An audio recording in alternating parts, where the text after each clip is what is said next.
Halo Sobat Jatim, kembali lagi di podcast Ruang Informasi bersama saya Yonas Fandi dalam episode 72 kali ini. Nah, ini saya ada pantun untuk menyapa Sobat Jatim. Ini dalam suasana kemerdekaan di bulan Agustus.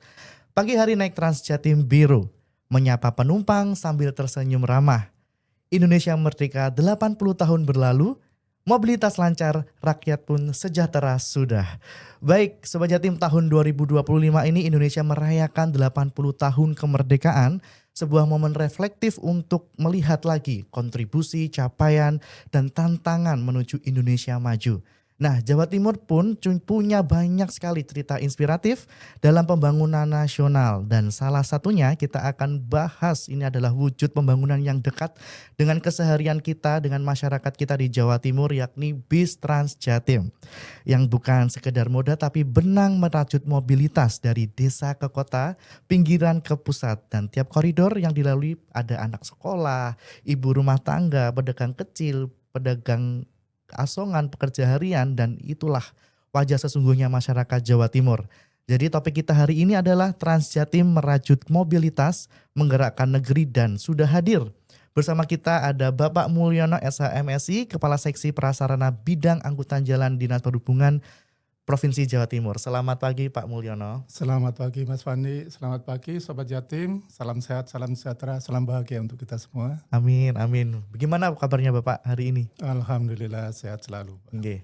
Bapak, mungkin Bapak bisa berkenalan secara intens ke Sobat Jatim. Bapak ini di Dinas Perhubungan ini sebagai apa, lalu menjalankan tugas dan kewajiban ini di bidang apa Bapak? Monggo. Ya, selamat pagi Sobat Jatim. Keseharian saya ini mengampu untuk operasional ya. Ada 29 terminal tipe B. 29 terminal. Yang tersebar dari ujung timur sampai ujung Pacitan itu ya, Banyuwangi sampai Pacitan. Dan juga kami juga mengelola Trans Jatim. Yang saat ini berkembang sedemikian pesat, ada 6 koridor yang sudah mengaspal dan berjalan itu. 6 koridor dan akan bertambah ya Pak nantinya. Insya Allah akan bertambah. Baik Pak Mulyono, karena topik kita hari ini adalah membahas khusus tentang Trans Jatim Bapak. Kita mulai dari pertanyaan yang sangat relevan dulu Pak dengan momen Agustusan ini. Menurut Bapak apa makna kemerdekaan bagi Pak Mulyono secara pribadi Pak? Menurut saya secara pribadi makna kemerdekaan itu adalah kebebasan untuk bergerak. Kebebasan untuk melakukan mobilitas, kebebasan untuk beraktivitas, adanya kesetaraan, adanya kesempatan yang sama untuk melakukan perkembangan bagi dirinya dimanapun dia berada. Jadi kita diberikan akses untuk melakukan mobilitas itu tadi, sehingga apa yang menjadi keinginan dia, apa yang menjadi harapan dia bisa dituju. Gitu. Dan salah satunya memang Trans Jatim ini Pak ya, adalah jawaban dari melihat pembangunan infrastruktur ini sebagai bentuk nyata dari semangat kemerdekaan. Iya, yang saya pahami dan saya ya pengalaman yang ada ini. Iya. Memang sementara ini masyarakat mungkin memaknai pembangunan infrastruktur itu dalam bentuk bangunan tinggi menjulang. Betul. Dengan tersambungnya ruas jalan yang mulus dari ujung ke ujung sampai ribuan kilometer atau tersambung. Yang taunya masyarakat itu ya Bapak ya. Namun kami sebagai insan perhubungan tentunya ada infrastruktur lain yang perlu kita kembangkan, yaitu transportasi umum melalui Trans Jatim ini yang akan menghubungkan atau mengkoneksikan antara sudut-sudut wilayah yang ada di Jawa Timur khususnya. Sehingga apa yang menjadi keinginan masyarakat, baik itu dari pinggiran menuju ke pusat kota, maupun dari non metropolitan ke area metropolitan, itu bisa kita koneksitas dan itu bisa mengantar baik itu dari pelajar, masyarakat ya pedagang yang tadi disampaikan Mas Fandi, pekerja harian, bahkan mungkin ASN yang melakukan perjalanan bolak-balik yang rumahnya di luar kota gitu ya Pak ya. Semakin mudah karena juga Trans Jatim ini saya tahu memang murah Pak dan gampang diakses seperti itu. Dan benar kata Pak Mulyono tadi, capaian maju itu bukan dari bangunan yang menjulang tinggi, tapi benar masuk ke masyarakat kecil yang ada di kota, yang ada di desa ya Pak, yang ingin melakukan perjalanan ke kota yang tadi Bapak Mulyono sampaikan. Nah, baik. bicara infrastruktur kan kita nggak bisa lepas ya Pak dari satu ikon yang sekarang jadi ikon transportasi publik di Jawa Timur. Menurut Bapak bagaimana perkembangan Transjatim ini Pak dari awal Transjatim ini diresmikan sampai hingga saat ini? Iya. Awal diresmikan pada tanggal 19 Agustus 2022. Awalnya kita tidak mempunyai ekspektasi yang terlalu tinggi, Terlalu tinggi ya. Kan hal yang baru. Kita mungkin saat itu berharap ini layanan bisa konsisten untuk melayani masyarakat. Ternyata kenyataan di lapangan begitu launching, itu animo masyarakat sangat tinggi. Sehingga load factor, tingkat keterisian ini sudah di atas 100%. Kita tambah lagi di tahun berikutnya tadinya 20 unit menjadi 30 unit. Ternyata itu beriringan dengan keinginan masyarakat untuk naik Transjatim. Load factor semakin meningkat. Dan saat ini, di bulan Juli ini, Juli 2025, ini kan sudah kita tambah lagi menjadi 37 unit yang reguler itu, ditambah luxury, itu ternyata animonya sudah mencapai load faktornya 157%. Wah. Artinya keinginan masyarakat untuk menikmati layanan Transjatim ini semakin hari semakin meningkat. Kami juga senang, tapi ini menjadi tantangan juga. Apakah kami bisa konsisten melayani masyarakat? Apakah keinginan mereka juga bisa kita penuhi? Karena setiap hari memang kita ada fitur aduan sih. Dari situ itu kita menjadi masukan. Apa yang kurang dari layanan kami. Itu setiap 3 bulan sekali, periodik ya, kita lakukan evaluasi. Apa-apa yang kiranya harus kita benahi, apa-apa yang harus kita tingkatkan. Termasuk untuk kru kami. Memang salah satu hal adalah kru yang dilaporkan karena katakan kurang ramah, kurang cekatan, itu menjadi evaluasi. Dan itu akan kita terus benahi termasuk pramudinya. Pramudinya ini kadang-kadang kita juga ini juga sih, ada sebagian masyarakat yang menginginkan perjalanan cepat. Tapi kalau begitu perjalanan cepat dikatakan ugal-ugalan. Ugal-ugalan, iya bingung, beda lagi. Bingung ya Pak. Jadi ada hal yang berkebalikan, satunya minta ini kok supirnya lelet sih. Dan satunya ini supirnya kok kekencengan sih. Kekencengan iya, dipikir kalau kenceng nanti ugal-ugalan kayak gitu.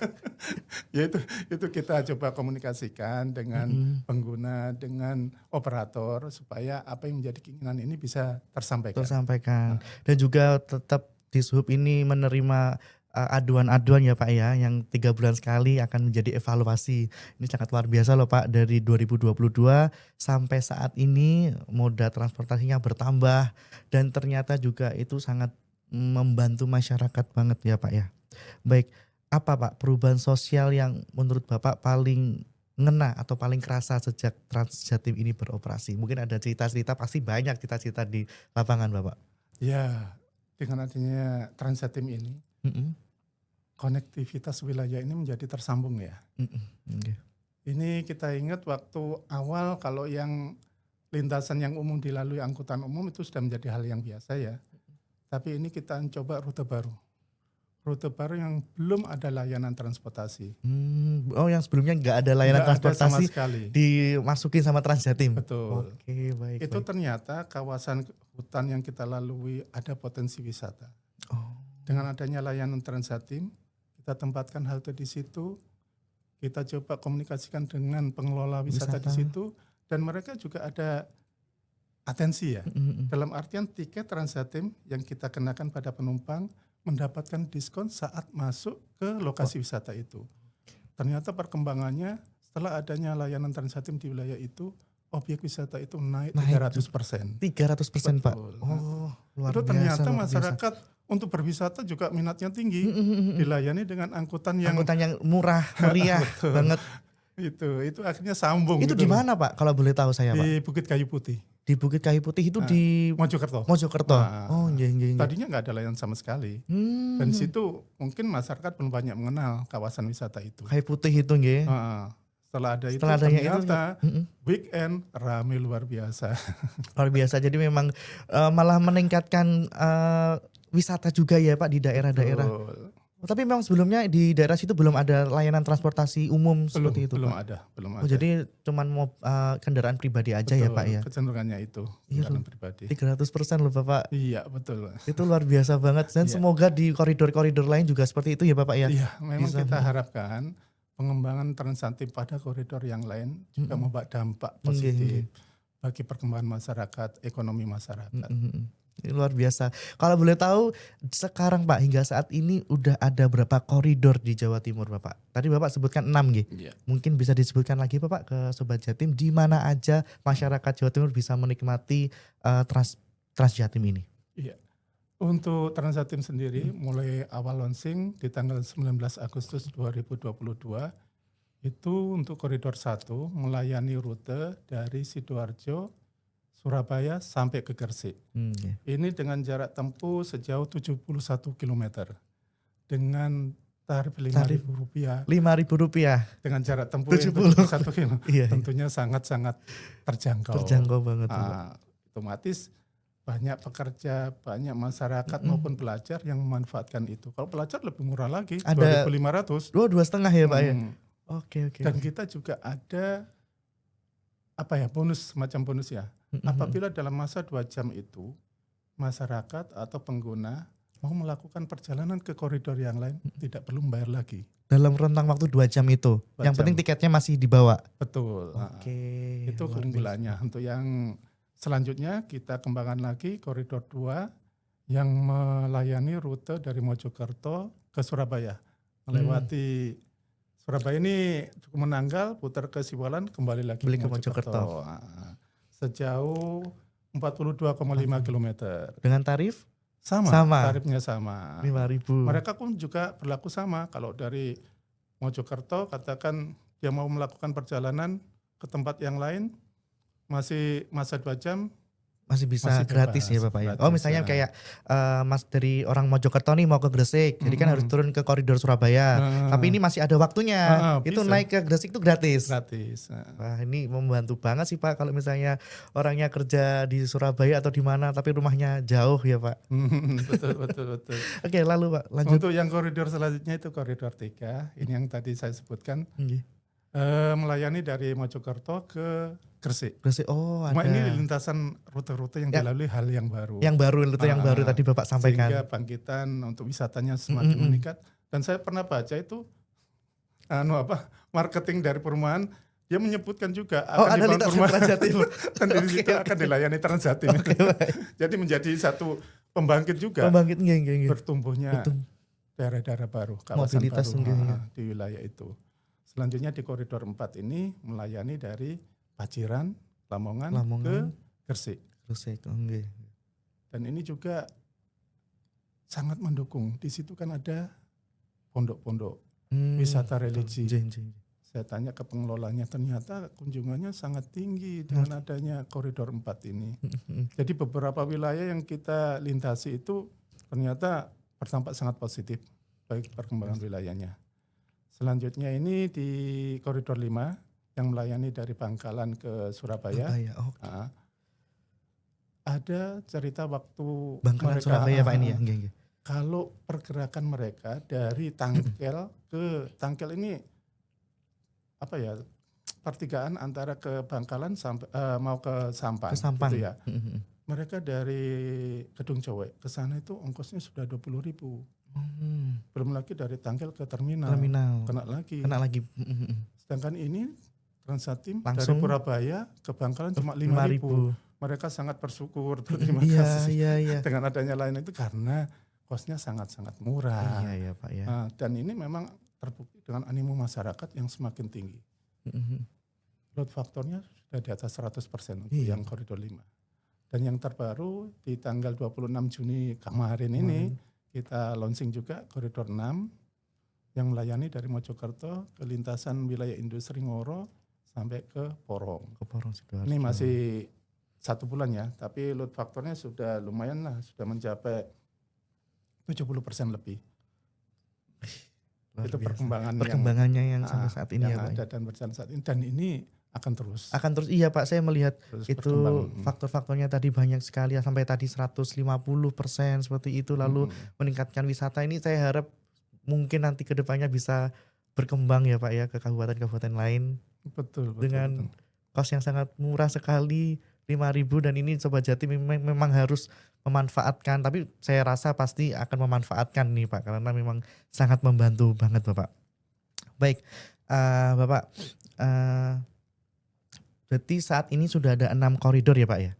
Dan rencana ada tambahan lagi nggak Pak di tahun ini, di tahun 2025 ini? Di tahun ini sebagai hadiah Hari Jadi Jatim, kita akan melaunching juga koridor 7. Ada koridor 7, berarti Oktober berarti ya Pak ya?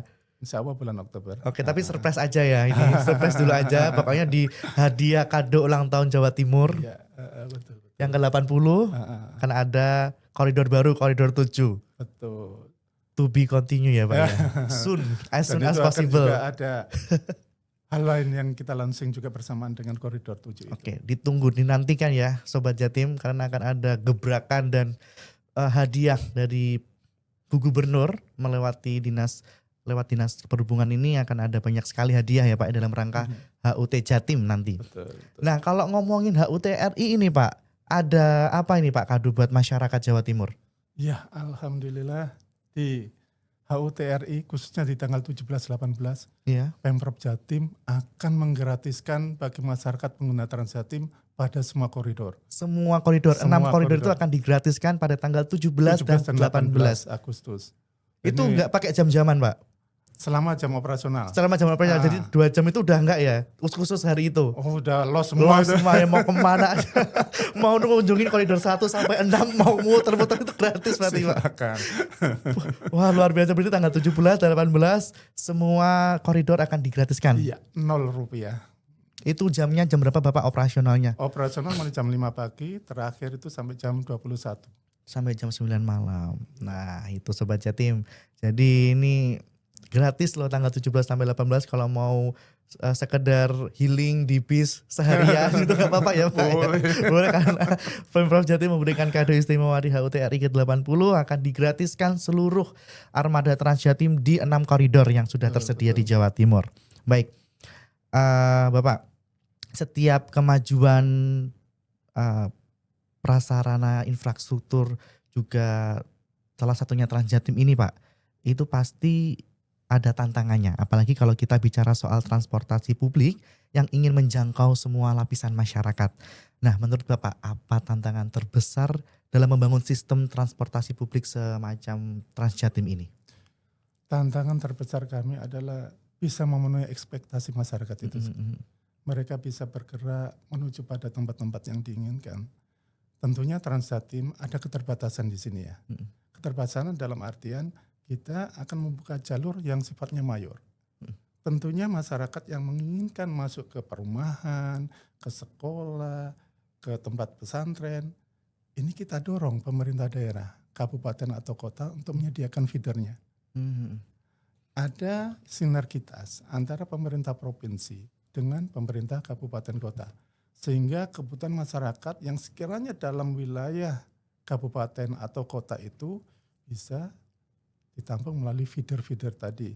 Kami yang akan menyambungkan antar wilayah kabupaten kotanya. Itu yang menjadi tantangan terbesar kami, entah itu terkait dengan finansial, entah itu terkait dengan rerouting dan permasalahan dengan angkutan maupun pembinaan angkutan existing yang ada. Itu menjadi tantangan terbesar kami, tapi tentunya itu menjadi menjadi pendorong bagi kami. Bagaimana kami bisa mewujudkan sebagai motivasi ya Pak ya? Bagi seluruh lapisan masyarakat tadi. Kita sering melakukan komunikasi dengan pemerintah kabupaten kota itu tadi. Kita dorong, ayo kita sama-sama melayani masyarakat untuk di wilayah kabupaten atau kota silakan dilakukan feeder-feeder itu. Untuk lintasannya kami yang akan menyediakan. Alhamdulillah sebenarnya respon itu udah berjalan. Cuma mungkin perlu tahapan-tahapan tadi. Sehingga itu bisa diselesaikan. Mereka harus membimbing angkutan existing, bagaimana angkutan existing ini bisa diberdayakan. Bukan dibiarkan tapi diberdayakan sehingga bisa melayani yang feeder-feeder tadi. Dan itu juga akan menjawab tantangan bagaimana pemerintah provinsi ini menjawab kebutuhan warga di daerah ya Pak ya. Yang non metropolitan supaya mereka tetap terhubung. Betul. Seperti itu. Nah, baik Bapak, saya mau tahu nih Pak, fitur-fitur atau apa ya yang ada di dalam Trans Jatim itu. Kan masyarakat kita kan inklusif ya Pak ya. Apa aja fitur-fitur mungkin di dalam bisnya ini sendiri Pak. Tempat duduknya ada berapa, lalu ada layanan buat mungkin teman-teman kita yang disabilitas dan lain-lain, mungkin orang tua, adakah Mungkin bisa diceritakan. Iya, kita upayakan Transjatim ini bisa memenuhi segala lapisan masyarakat, Nggih. termasuk kaum disabilitas, lansia. Untuk itu kita sediakan kursi prioritas, Oh, nggih. termasuk di area bis yang di Armada 4, mulai 4 sampai dengan ke depannya itu, ini kan low deck. Lodek, Jadi nggih. kita sediakan area untuk kursi roda. Kursi roda. Oh, Ah, ah. luar biasa. Ada tersendiri. Kalau yang high deck ini ada, cuman dia harus naik tangga dulu.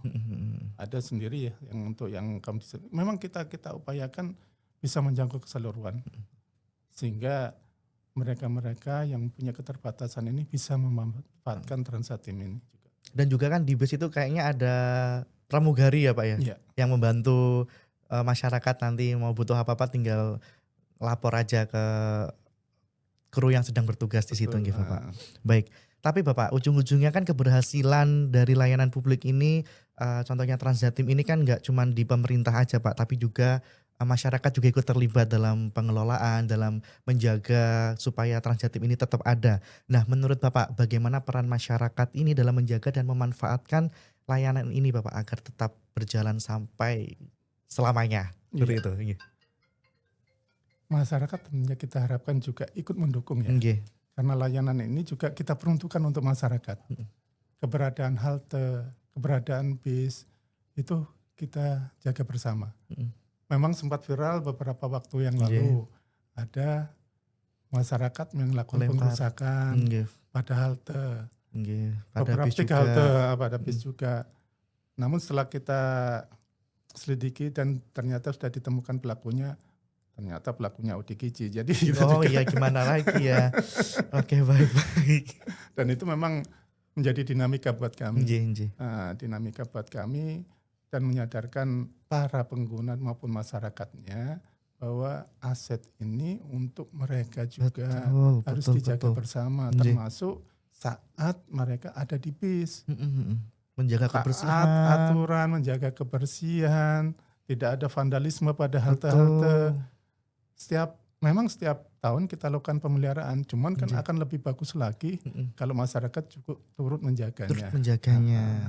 Iya, dari hal kecil aja Pak, sampah atau mungkin jangan dicoret-coret ininya seperti itu ya Pak.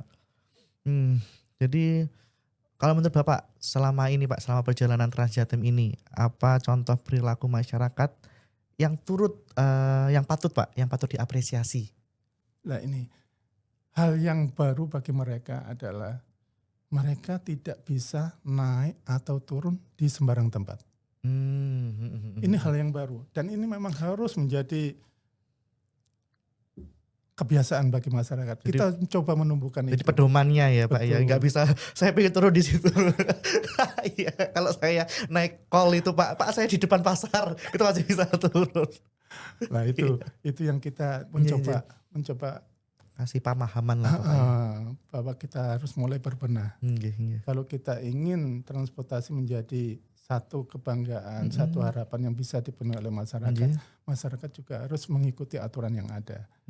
Kalau masyarakat bisa naik dan turun pada tempat yang sudah ditentukan, kebiasaan ini kan menjadi hal yang positif. Baik. Untuk kedepannya tertib juga ya Pak. Tertib juga.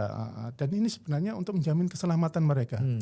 Kalau tiba-tiba kita mau menaik turun di tempat yang tidak sesuai, tentunya kita tidak bisa menjamin.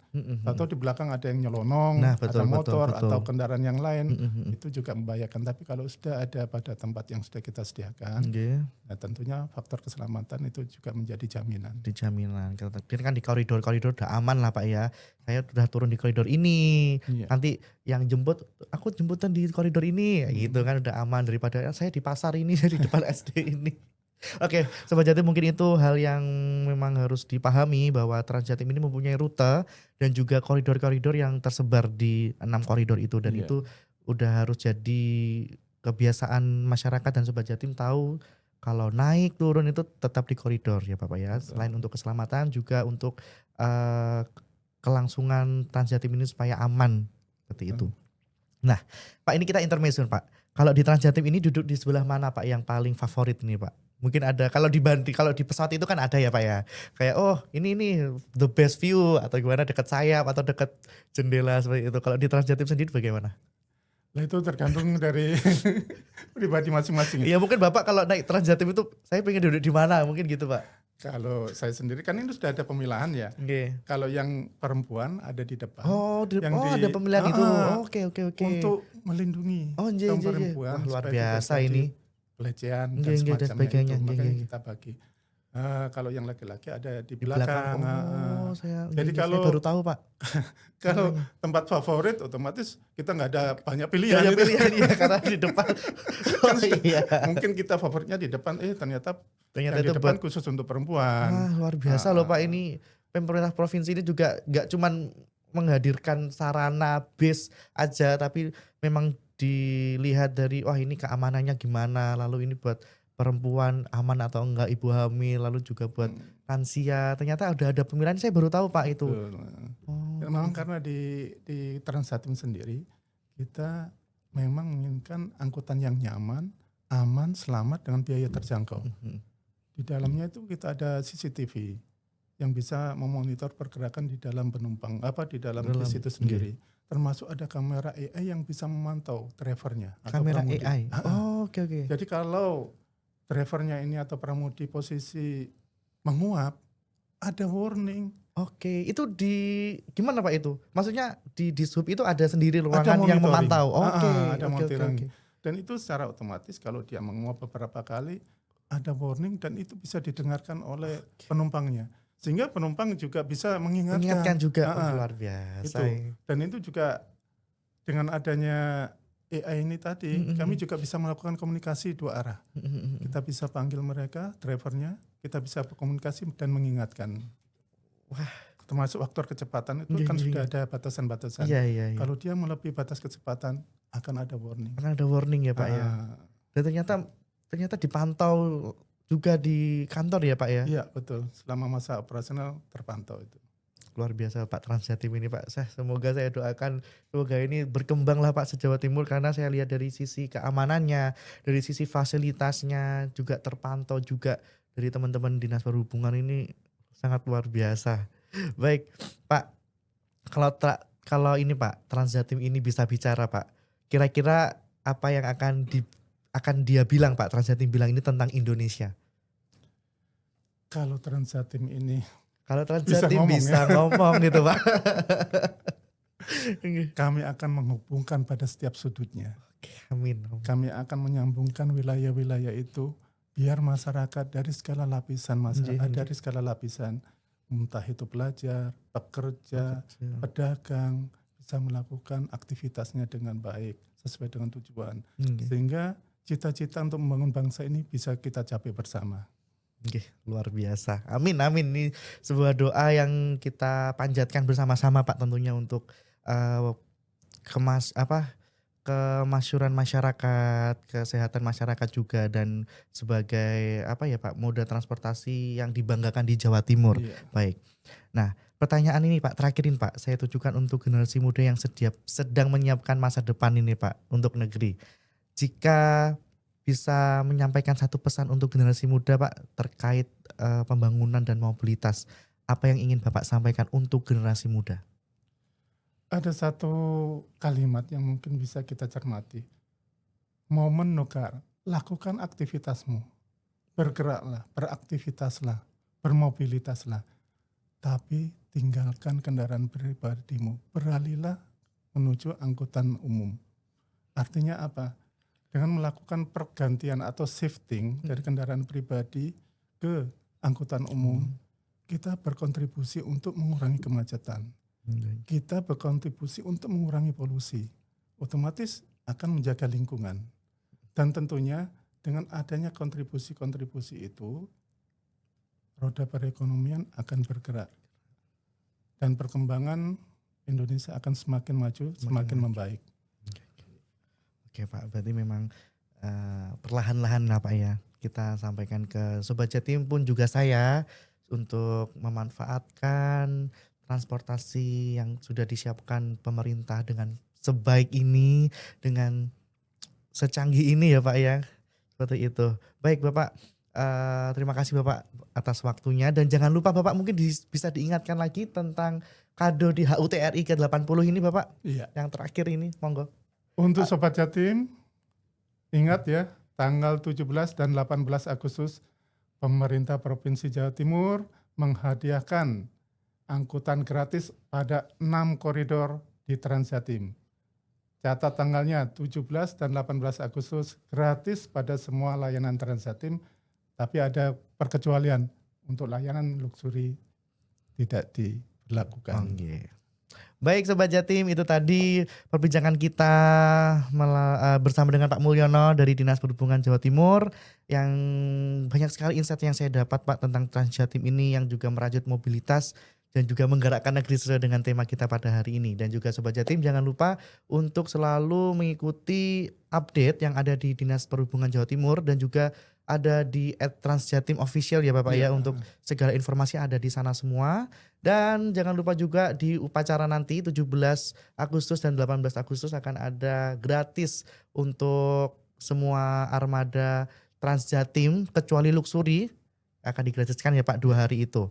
Baik, Sobat Jatim, demikian podcast kita pada hari ini. Saya Yohanes Fandi, Pak Mulyono dan seluruh kru Kominfo Jatim yang sedang bertugas mengucapkan terima kasih dan sampai jumpa. Merdeka!